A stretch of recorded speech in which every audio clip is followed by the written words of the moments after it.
السلام علیکم ورحمت الله وبرکاتو. تر حمد صلات او سلام وروسته ګران هیواد مو د کمونیزم لپاره په خماړي نیمه پیړۍ د افغانستان روغتیایي اقتصادي او خزینه وضعیت د 1923 هجري شمسي کال د راپور په اساس په مشرقي کې یو میکروسکوپ دوا بنوه د مجادلې ملاریا ډاکټران به ګرځېدل له خلکو به یې وینه اخیستې هغه سړی به مړ و چې د مثبت و منفي نتیجه به یې راغله. امان الله شاه له فرانسې څخه د اکسرې ماشین راوړی و. په پلازمینه کې یوه هندوه قابله وه.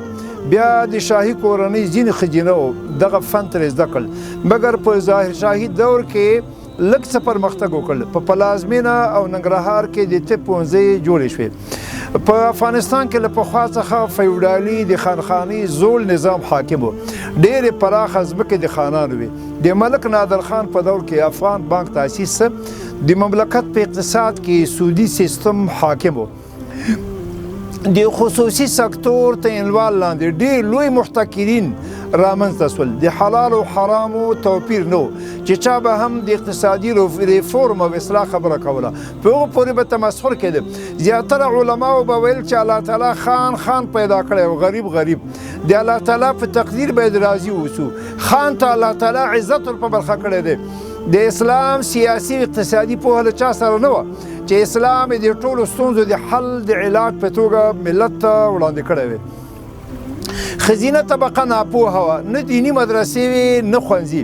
په اماني دوره کې په پلازمینه کې د ښځو مکاتب تاسیس شول، مګر د سقا او زوی هر څه له منځه ویوړل. البته په ظاهر شاهي دور کې په مرکز ولایاتو کې د ښځینه او جلا مکاتب پرانیستل شول. خزینه طبقه ډېره مظلومه او محرومه وه. د میړه تملین وروسته به په میراث ورکېده. پلار یې په مال کې له میراث څخه محرومه کړې وه.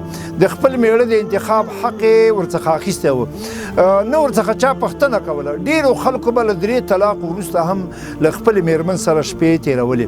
ځینو خلکو به له خپلې انګور، خواښې او خینې سره جنسي اړیکې ساتلې.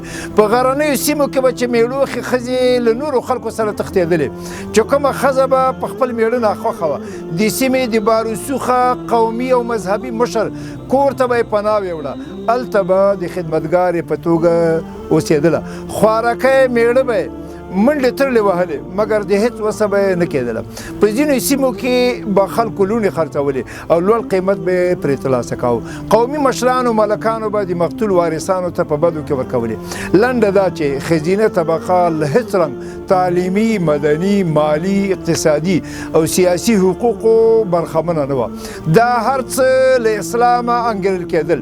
زیاتره انتقالات به په خرو اوښانو یا بوګانو سرته رسېدل. د هېواد پلازمینې ته به په پښو او د لارۍ موټرو په وسیله سفر صورت نه. څوک به چې له کابل نه راستون څه خلک به ستلمیسي ته ورتلل.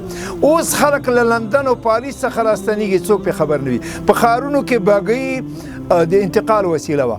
ډېر غربت و، د چا هېڅ وسه نه کېده، ډېره غریبي وه. نو دا هېواد د کمونیزم لپاره په خمړۍ وه. والسلام علیکم ورحمت الله وبرکاته.